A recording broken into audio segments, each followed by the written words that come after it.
Okay. तो दोस्तों आज मैं आपको अपना एक और एक्सपीरियंस शेयर करने वाला हूँ। अभी तो कोविड के चलते अभी सब कुछ ट्रैवलिंग एंड घूमना फिरना थोड़ा बंद है, लेकिन ये वीडियो आपके काम आएगा जब आप स्पेशली यूरोप में घूमने फिरने का या फिर ट्रैवल का प्लान बनाएंगे। तो मैं आपको कुछ अपना एक्सपीरियंस शेयर करने वाला हूँ कि मैं अपनी फैमिली के संग कुछ 10-11 कंट्री घूमा था मैं जब यूरोप में था। एंड जब मैं फर्स्ट कंट्री गया था, फिनलैंड गया था मैं। हेलसिंकी वहाँ का कैपिटल था, तो मैं हेलसिंकी घूमने गया था। और वहाँ पर मेरे से मैंने कुछ प्लानिंग ढंग से नहीं की या फिर कुछ मेरी तैयारी ढंग से नहीं थी, तो मुझे वहाँ पे बहुत परेशानियाँ हुई और उसके बाद जो घूमने का मज़ा था वो तो ख़त्म हो गया। और आपने जो उस ट्रिप पर पैसे लगाए होते हैं वो पैसे भी आपके वेस्ट चले जाते हैं, क्योंकि आप वहाँ पे जाके स्ट्रगल कर रहे होते हैं और बहुत वहाँ जाके मैनेज कर रहे होते हैं चीज़ों को, क्योंकि आपको पता नहीं होता है कि इतनी छोटी छोटी चीज़ें भी इतनी बड़ी बन सकती हैं। और वहाँ जो हम लोग इंडिया में किसी से भी पूछ के बात करके पता कर लेते हैं, लेकिन वो बात दूसरी कंट्री में जो वहाँ का हम एनवायरनमेंट ही नहीं जानते, वहाँ की लैंग्वेज नहीं जानते, वहाँ जाके फिर हमारा वो ट्रिप ख़राब हो सकता है। ठीक है, तो मैं आपको बताता हूँ अपने एक्सपीरियंस जल्दी से कि आपके वो काम आएंगे कि आप क्या करके क्या प्लान करके कैसे आपको जाना चाहिए। तो पहली चीज़, आपका फ़ोन का डेटा एंड उसकी रोमिंग बहुत इम्पोर्टेंट है, क्योंकि आप जहाँ घूमने जा रहे हो वहाँ पे आप एक कदम भी बिना गूगल मैप के नहीं रख सकते। हर चीज़ के लिए आपको मैप्स की ज़रूरत पड़ेगी। आपको कहीं से भी कहीं जाना हो, आपको स्टेशन ढूंढने हो, कुछ भी करना हो, गूगल मैप की ज़रूरत पड़ेगी। अब वहाँ जाके मेरा फ़ोन चलना बंद हो गया। इवन दो मेरे पास EU रोमिंग थी, एक तो होती है नेशनल रोमिंग एंड दूसरी होती है EU रोमिंग, क्योंकि मोस्टली लोग वहाँ पे इंडियंस तो लाइका मोबाइल लेते हैं और वहाँ पर जो प्लान होते हैं उस प्लान में आपका यूरोप की रोमिंग फ्री होती है और उसमें कुछ लिमिटेड डेटा फ्री होता है, जैसे 1.5 या 2 GB का डेटा फ्री होता है। ठीक है, अब वो रोमिंग भी है, सब कुछ है, लेकिन वहाँ जाके वो डेटा नहीं चलेगा। वो क्यों नहीं चलेगा? वो वहाँ पे इसलिए नहीं चलेगा कि वहाँ पे APN सेट करना पड़ता है। तो हर बार जब आप कभी अपने यूरोपियन कंट्री का बॉर्डर क्रॉस करते हो तो वहाँ पे जाके वहाँ का एक सेट APN होता है उस प्रोवाइडर का, वो डालना पड़ता है।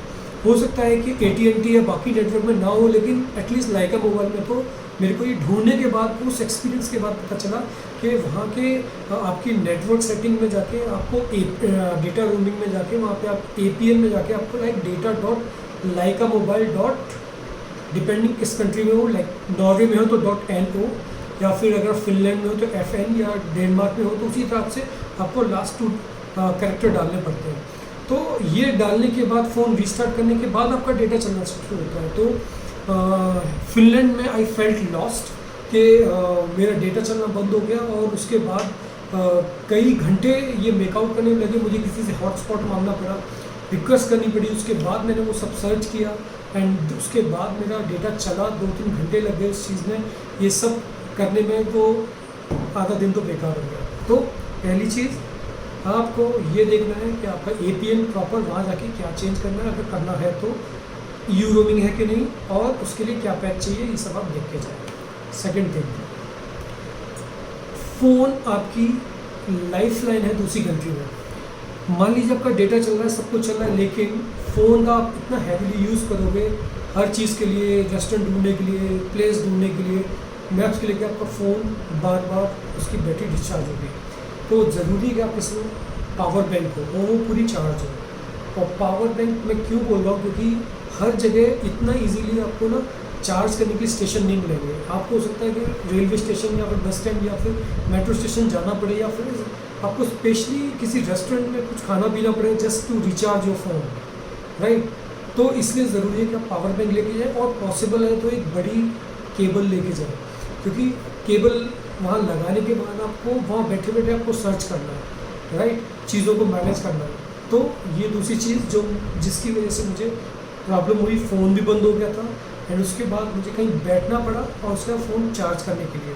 ठीक है, अब तीसरी चीज़, अब ये मान लीजिए कि फॉर एनी गिवन रीज़न आपका फ़ोन तब भी नहीं चलता है एंड उसके बाद आप कैसे वहाँ सर्वाइव करोगे। तो मैं क्या करता था, पहली कंट्री की लर्निंग के बाद मैंने सब चीज़ों के प्रिंट आउट लेने शुरू कर दिए कि जिस डेस्टिनेशन पर मुझे जाना है और जहाँ पर भी जैसे होटल से जो भी मेरे को डेस्टिनेशन जाना है या फिर एयरपोर्ट से होटल तक का मैंने गूगल मैप्स का पूरा प्रिंट आउट लिया, वो एड्रेसेस लिए ताकि टैक्सी ड्राइवर को मैं एड्रेस दिखा पाऊँ, ठीक है। और वो सारे प्रिंट आउट अपने पास रखने, 1% चांसेस है कि वो यूज़ में आए और पॉसिबल है कि वो यूज़ में ना भी आए। जो भी है आप वो प्रिंट आउट अपने साथ रखो एज ए प्लान बी, क्योंकि ये भी एक लर्निंग है कि फ़ोन ही बंद हो गया, पावर बैंक भी बंद हो गई, चार्ज करने के लिए भी वहाँ 5-6 बजे सब रेस्टोरेंट बंद,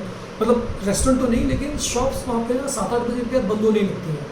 बहुत ही कम चीज़ें, रेस्टोरेंट छोड़ के सब कुछ वहाँ पे 9 बजे के बाद बंद होने लगता है। तो आपके पास वो एड्रेस और सारे गूगल मैप के प्रिंट आउट्स होने चाहिए।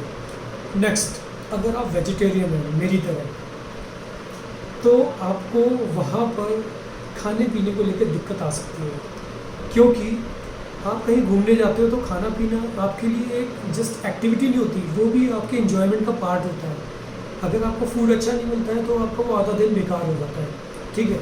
तो मेरी सजेशन क्या रहेगी, एज अ प्लान बी, आप अपने साथ कुछ रेडी टू ईट मैगी वैगी, या फिर स्पेशली आपके संग अगर बच्चे हैं तो फैमिली के साथ जा रहे हो, रेडी टू ईट मील या फिर मैगी वैगी लेके जाओ होटल में, ताकि आप कुछ भी ना मिले तो उसको आप यूज़ कर पाओ। क्योंकि ऐसा हुआ है कई बार कि हमको इंडियन रेस्टोरेंट नहीं मिले उधर जाके, और सम टाइम जो हमें वहाँ के लोकल में जो खाने पीने को मिला उसमें वेजिटेरियन कुछ भी, और उनका वेजिटेरियन आपकी समझ में नहीं आएगा, ठीक है। और वो लोग वेजिटेरियन बोल के फ़िश को भी वेजिटेरियन में काउंट करते हैं, और sometime you never know chicken को वेज में काउंट कर लेते हैं, एंड एग को भी। तो अगर आप फिर आपको वीगन बोलना पड़ेगा, स्पेशली अगर आप वहाँ पर खाना वेजिटेरियन ढूंढ रहे हो। तो एज अ प्लान बी मैं बोलूँगा आप अपने संग रेडी टू ईट मील लेके जाएं as a plan B. And also one more point, Indian restaurant ढूंढ के जाएं अपनी ओरिजिन कंट्री से कि कौन कौन सा वहाँ पे इंडियन रेस्टोरेंट है, अगर आपको इंडियन खाना ही खाना है। एंड उसमें भी रेटिंग देखें कि कौन सा प्रॉपर अच्छी रेटिंग का रेस्टोरेंट है आपके किसी अट्रैक्शन या फिर आपके होटल के आसपास, ठीक है। नाउ नेक्स्ट थिंग इज़ के गॉड फॉरबिड अगर आप तो हल्का फुल्का वहाँ पे बीमार पड़ जाते हैं, जो कि चांसेस है 1% 2% ही सही, अगर आपको बुखार आ जाता है या फिर आपको वॉमिटिंग या सिकनेस होती है, कुछ भी होता है, तो एटलीस्ट बेसिक दवाइयाँ आप वहाँ पर लेके जाएँ। और फर्स्ट एड किट मैं क्यों बोल रहा हूँ ये भी बताते हैं। ये भी हो सकता है कि आप दवाइयाँ लेके नहीं गए हो, आपने सोचा वहीं मेडिकल स्टोर से खरीद लेंगे, 7-8 बजे के बाद कुछ यूरोपियन कंट्री में सब बंद हो जाता है, इवन दवाइयाँ भी 8-9 बजे के बाद नहीं मिलेंगी। उसके बाद आपके पास एक ही ऑप्शन होता है, इमरजेंसी पे कॉल करो, एम्बुलेंस आएगी, आप या हॉस्पिटल जाओ। हॉस्पिटल में भी 70% हॉस्पिटल डे टाइम वाले होते हैं, रात में केवल इमरजेंसी खुला होता है। तो आप इतनी प्रॉब्लम में फंस सकते हो छोटी सी दवाई के लिए, जो कि बहुत ही बेसिक सी दवाई हो सकती है, वो आप अपने साथ लेके जाइए, स्पेशली बच्चे साथ में होते हैं, ठीक।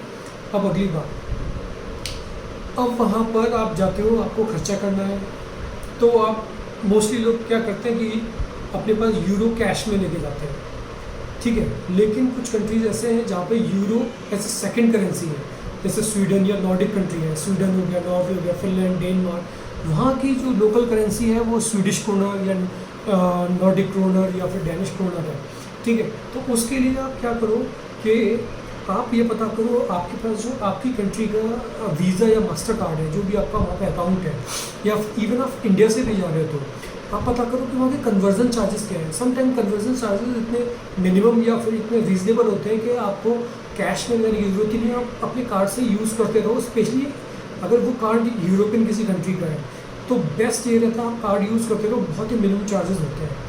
बट कुछ लोग क्या करते हैं कि यूरो में करेंसी चेंज कराते हैं तो उस पर कन्वर्जन चार्ज लेने के साथ साथ वन टाइम चार्ज भी एक लगता है, और वन टाइम चार्ज आपका अगर आप उस करेंसी को फिर रिटर्न करते हो तो फिर वो नहीं लगता। ये भी रूल है फॉरेक्स में, क्योंकि मोस्टली आप एयरपोर्ट पे होगे, फॉरेक्स ढूंढोगे, फॉरेक्स काउंटर पे जाओगे, आप कन्वर्ट करोगे, और ये हर बार आप करोगे जब भी आप जाओगे। तो बेटर है अपने पास एक ही बार में कन्वर्जन चार्ज लगाने के लिए आप यूरो आप लेके रखो, उनको बार बार रिटर्न मत करो, अपने पास रखो, जितनी बार जाओ एंड में जब लास्ट टाइम आप इंडिया वापस आ रहे हो कभी भी या आ रहे हो तभी उसको वापस से कन्वर्ट कराओ, या फिर अपने वीज़ा या मास्टर कार्ड में पता कर लो, वहाँ पे बहुत रीजनेबल चार्जेस होते हैं, तो वो भी आप पता करके जाओ। नाउ बात आती है कि वहाँ पहुँचने के बाद कुछ लोग क्या करते हैं कि ठीक है वहीं पहुँच के देख लेंगे, वहाँ के टूरिस्ट काउंटर पे चले जाएंगे, क्या क्या घूमना है वहाँ से मैप ले लेंगे, उसमें सारे अट्रैक्शंस होते हैं, फिर उसके बाद वहीं पे प्लान कर लेंगे। नहीं, ऐसे नहीं होता। मैं आपको बता रहा हूँ, अगर वहाँ पे आप जाके ये सब चीज़ें प्लान करोगे तो 10 अट्रैक्शन होते हैं, उसमें केवल 5 ही देखने वाले होते हैं, 4 ही देखने वाले होते हैं जो वर्थ होते हैं। तो बाकियों की टिकट लेने का कोई फ़ायदा नहीं है। वो ज़बरदस्ती के अट्रैक्शन होते हैं बनाने के लिए, बट घूमने के लिए 3-4 ही होते हैं। तो आप अपनी ओरिजिन कंट्री से, जहाँ से आप रहते हो, वहीं से जाते वक्त आप पूरा गूगल पे सर्च करके जाओ, आपको टॉप 10 दिखाएगा, टॉप 10 में रेटिंग दिखाएगा, आप टॉप 4, टॉप 3, टॉप 5 पिक करो, एक एक प्लेस पे अपना आराम से टाइम लगाओ, और उसके बाद एक विजुलाइज करो पूरा अपनी ट्रिप को, कि the moment you step out from your home, घर से निकलने के बाद आपको क्या क्या करना होगा। टैक्सी लेनी होगी, उसके बाद फिर वहाँ पर एयरपोर्ट पे जाना होगा, एयरपोर्ट पे जाने के बाद वहाँ उतरने के बाद टैक्सी लेनी होगी, तो क्या पब्लिक ट्रांसपोर्ट लेना है या टैक्सी एक्सपेंसिव है, फिर होटल कैसे पहुँचोगे, होटल के बाद लंच करना है, फिर उसके बाद कौन से डेस्टिनेशन जाना है, कौन सी जगह पे घूमना है, उस पैलेस की या म्यूजियम की टिकट हो सकता है ऑनलाइन में आपको सस्ती हो लेकिन वहाँ जाके महंगी हो, तो वो आप यहीं से लेके जाओ, उसके प्रिंट आउट लेके जाओ। और कभी कभी एक पास, हर कंट्री एक पास भी देता है, वो वहाँ की गवर्नमेंट एक पास देती है कि आपको 2 डेज़ पास या 1 डे पास। उसमें क्या होता है, कई कैटेगरी होती है, हॉप ऑन हॉप ऑफ बस होती है जिसमें कि आपको वो बिठाते हैं, हर उस डेस्टिनेशन ले जाते हैं, 1 टाइम फ़ी होती है, वो उसमें फ्री होता है, उसमें इंक्लूडेड होता है। समटाइम अगर आप वो बस वो हॉप ऑन हॉप ऑफ बस नहीं लेना चाहते, केवल आप अपने ट्रांसपोर्ट से घूमना चाहते हो और वो अट्रैक्शन की टिकट्स लेना चाहते हो, तो वो भी ऑप्शन होती है। वो उनके पास में होता है कि ये 5 अट्रैक्शन है, या फिर डिज्नी वर्ल्ड है, कुछ है वो कवर है, या फिर केवल ये 3 अट्रैक्शन है, उनकी टिकट मिला के फिर वो डिस्काउंट मिल जाता है। तो वो पास आप पता करो किस कंट्री में आ रहे हो, वहाँ की कंट्री गवर्नमेंट जो पास देती है उस पास को ले लो, नहीं तो जो आपने चूज़ किए उनकी ऑनलाइन टिकट ले लो। सारा विजुलाइज करो अपनी ट्रिप को कि अगर हम वहाँ 1 दिन रहोगे, 2 दिन रहोगे, पहले दिन क्या करोगे, दूसरे दिन क्या करोगे, कहाँ पे डिनर करोगे, कहाँ पे लंच करोगे, और अगले दिन फिर वहाँ से वापस कैसे आओगे, उस हिसाब से सारी चीज़ें बुकिंग करा के जाओ। अब बात आती है कि नेक्स्ट क्या है कि ये प्लानिंग आप करोगे कैसे।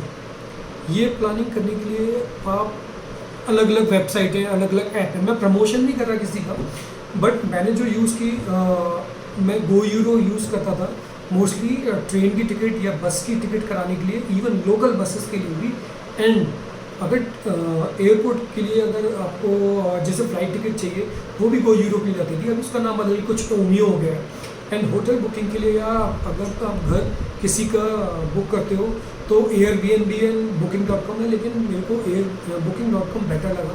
रीज़न के काफ़ी उनकी सर्विसेज एंड प्राइस भी मुझे उनके बेटर लगे, तो booking.com अच्छा है।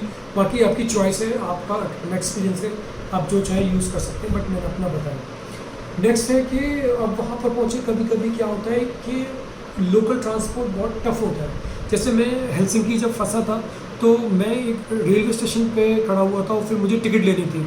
मुझे पता चला यहाँ उस रेलवे स्टॉप पे या बस स्टॉप पे टिकट लेने का कोई तरीका नहीं था। वहाँ पे केवल आप ऑनलाइन टिकट खरीद सकते हो। वहाँ की ऐप डाउनलोड करो, जो गवर्नमेंट की जो भी वहाँ पे ऐप है उस रेलवे ट्रांसपोर्टेशन की, उस ऐप को डेटा चलना चाहिए, फिर आप ख़रीदो, तब आप जा सकते हो। या फिर आप रेलवे स्टेशन जाओ, जो मेन स्टेशन, तब आप कैश दे के आप टिकट ले सकते हो। तो मेरा डेटा नहीं चल रहा था और मैं फंस चुका था, मेरे पास ट्रेन टिकट खरीदने का भी तरीका नहीं था। फिर मैंने सोचा मैं टैक्सी ले लेता हूँ।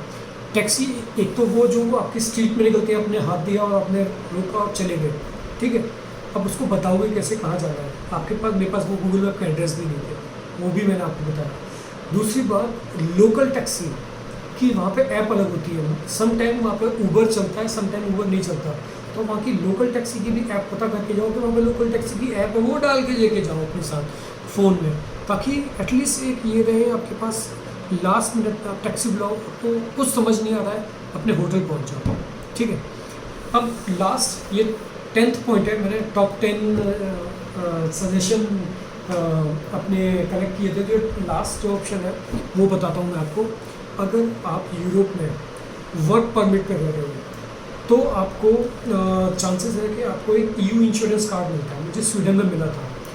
वहाँ उसमें कार्ड में क्या होता है, आपकी जितनी भी यूरोपियन कंट्री है अगर आप उसमें एलिजिबल, उस प्रोग्राम में एलिजिबल होते हो, जैसे आपके पास अगर 1 साल से ऊपर का वीज़ा है या आपके पास वहाँ का रेजिडेंट कार्ड बन गया है आपका, तो फिर आपको इंश्योरेंस कार्ड देते हैं। उस इंश्योरेंस कार्ड की ये स्पेशलिटी है कि आप यूरोप के किसी भी कंट्री में जाओ, आपको इंश्योरेंस फ्री होता है। गॉड फॉरबिड अगर आपके साथ कुछ भी मेडिकल इमरजेंसी हो जाती है और आपको वहाँ हॉस्पिटल विजिट करना पड़ता है और आपके पास कोई इंश्योरेंस नहीं है, आई एम टेलिंग यू, आपकी ट्रिप से ज़्यादा खर्चा आपको वहाँ पे मेडिकल में हो सकता है देना पड़ जाए।